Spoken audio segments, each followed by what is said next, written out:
सुप्रभात हिमाचल तो मौजूद हुए हैं आपके सामने हिमाचल प्रदेश की सुबह की ताज़ा खबरों के साथ। तो आइए शुरू करते हैं बिना समय गवाए हुए नॉन स्टॉप ताज़ा खबरों के सिलसिले को।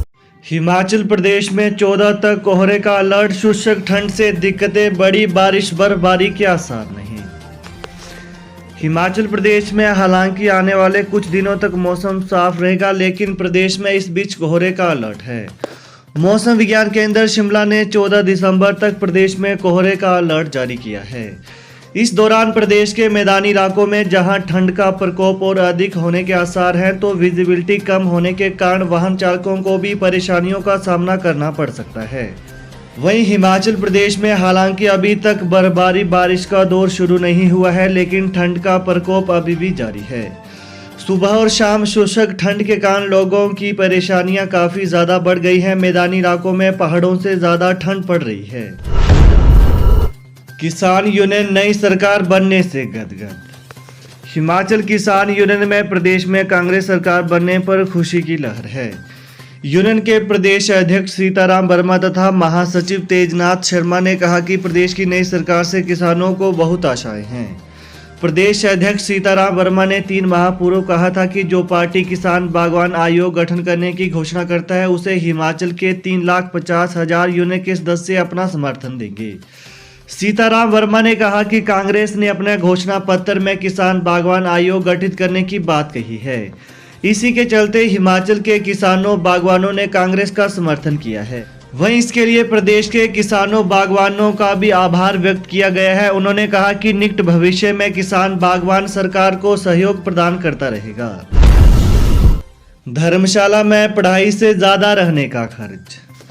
एजुकेशन हब से जाना जाने वाला हिमाचल प्रदेश के धर्मशाला शहर में शिक्षा ग्रहण करने के लिए आने वाले विद्यार्थियों का शिक्षा से ज्यादा रहने का खर्च हो रहा है। वहीं अगर बात करें कमरों के किराए की, तो पिछले 5 साल में कमरों के किराए में लगभग 30 से 40% बढ़ोतरी हुई है। सिंगल रूम 3 से 5 हज़ार व डबल रूम 8 और 10 हज़ार रुपये में चढ़ रहे हैं। देश में महंगाई तो बढ़ी है, परंतु इतनी भी नहीं बढ़ी है कि महंगाई के नाते विद्यार्थियों से पैसा वसूल किया जाए। स्मार्ट सिटी धर्मशाला में लोगों ने घर को किराए पर चढ़ाने का एक व्यापार शुरू कर लिया है। जो व्यक्ति कहीं बाहर काम नहीं करना चाहता, वो व्यक्ति घर को किराए पर चढ़ाकर मनमाने दाम वसूल रहे हैं। इसके अतिरिक्त एजुकेशन हब धर्मशाला में प्रदेश भर के बड़े संस्थान जैसे केंद्रीय विश्वविद्यालय, राजकीय स्नातकोत्तर महाविद्यालय, BEd college, DIET college, coaching centre व अन्य कई शिक्षण संस्थान हैं, जिस कारण आधे हिमाचल के साथ साथ अन्य बाहरी राज्यों से भी कई विद्यार्थी यहां पढ़ने के लिए आते हैं। उनके लिए उनके रहने का खर्च शिक्षा से ज़्यादा है। इसके अलावा धर्मशाला में जिला मुख्यालय होने के कारण यहां कई सरकारी व गैर सरकारी संस्थानों में काम करने वाले कर्मचारी भी यहां रहते हैं। उन्हें भी किराए के कमरों की आवश्यकता रहती है।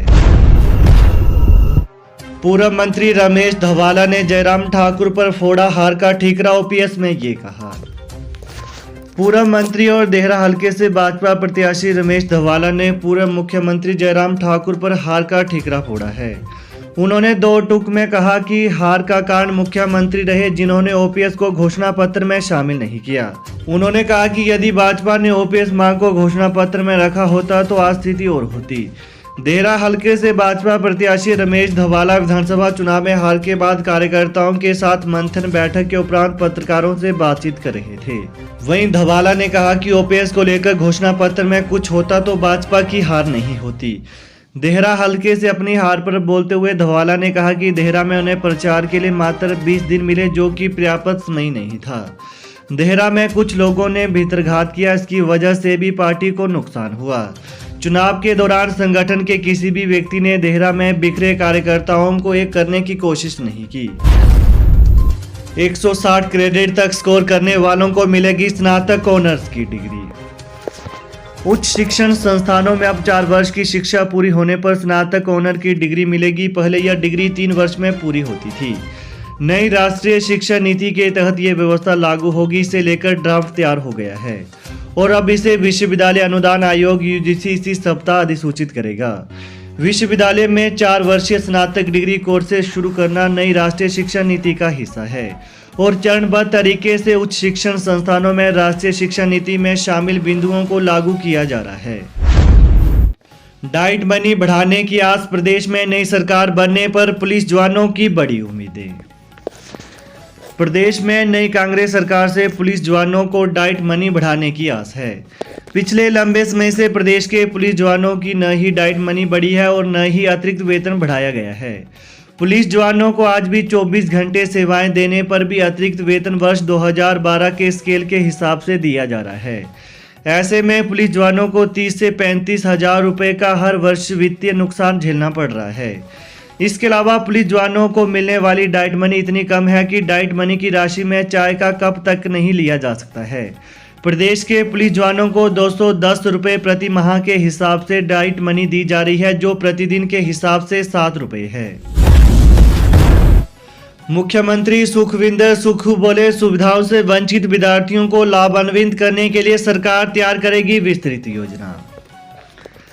मुख्यमंत्री सुखविंदर सिंह सुक्खू ने कहा कि राज्य सरकार सुविधाओं से वंचित विद्यार्थियों को लाभान्वित करने के लिए एक विस्तृत योजना तैयार करेगी ताकि वे निर्बाध अपनी इच्छा के अनुरूप उच्च शिक्षा ग्रहण कर सकें। उन्होंने बालिकाओं को एक लक्ष्य तय कर उसे प्राप्त करने के लिए अधिक मेहनत करने का परामर्श दिया।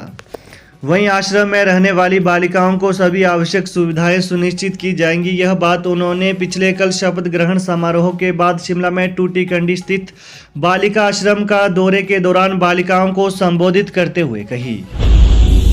हिमाचल में हर गारंटी पूरी करेगी सरकार, छत्तीसगढ़ के सीएम बघेल बोले, जल्द बहाल होगी ओपीएस। छत्तीसगढ़ के मुख्यमंत्री भूपेश बघेल ने बड़ा दावा किया है। उन्होंने कहा कि हिमाचल सरकार का स्टैंड बिल्कुल साफ है। जो वादे चुनाव से पहले किए गए हैं वे सभी पूरे किए जाएंगे। कैबिनेट की पहली बैठक में सरकार ओपीएस बहाल करेगी। यह बात उन्होंने न्यू पेंशन स्कीम कर्मचारियों के साथ हुई मुलाकात के बाद कही है। एनपीएस कर्मचारी महासंघ के पदाधिकारी प्रदेश अध्यक्ष प्रदीप ठाकुर की अगुवाई में सीसिल होटल पहुंचे थे।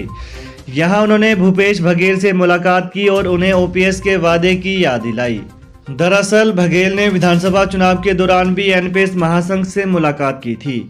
इस मुलाकात में उन्होंने छत्तीसगढ़ मॉडल के बारे में चर्चा की, साथ ही ये आश्वासन भी दिया था कि राज्य में कांग्रेस की सरकार बनने के बाद छत्तीसगढ़ और राजस्थान की तर्ज पर हिमाचल में भी ओपीएस को लागू किया जाएगा। आज बड़े फैसलों का दिन, सचिवालय में अफसरों संग बैठक करेंगे मुख्यमंत्री सुक्खू और उप मुख्यमंत्री। हिमाचल के नए मुख्यमंत्री सुखविंदर सिंह सुक्खू और उप मुख्यमंत्री मुकेश अग्निहोत्री आज बड़े फैसले ले सकते हैं। पिछले कल शपथ ग्रहण के बाद अवकाश होने के कारण अफसरों के साथ सामूहिक मीटिंग नहीं हो पाई है। अब यह सारा काम आज होगा। सचिवालय में मुख्यमंत्री और उप मुख्यमंत्री दोनों के कार्यालय तैयार हैं और दोनों के पहुंचने का इंतजार है। क्योंकि अभी पूरी कैबिनेट का गठन नहीं हुआ है, इसलिए इन दोनों को ही सारा राजकाज देखना है। यह भी आज पता लगेगा कि पोर्टफोलियो में आपस में बांटे जाते हैं या नहीं। कैबिनेट के गठन में अभी तक 1 हफ्ते तक का समय और लग सकता है, इसलिए बड़े फैसले इन दोनों को ही लेने होंगे। आज नए मुख्यमंत्री राज्य सरकार के शीर्ष अफसरशाही के साथ चर्चा कर सकते हैं। हालांकि अभी सामूहिक बैठक बुलाने के लिए नोटिस जारी नहीं हुआ है। तो ये है आज सुबह के मुख्य समाचार। तो प्रदेश की ताज़ा खबरों को पाने के लिए चैनल को जरूर सब्सक्राइब करें। Thanks for watching. जय हिंद, जय हिमाचल।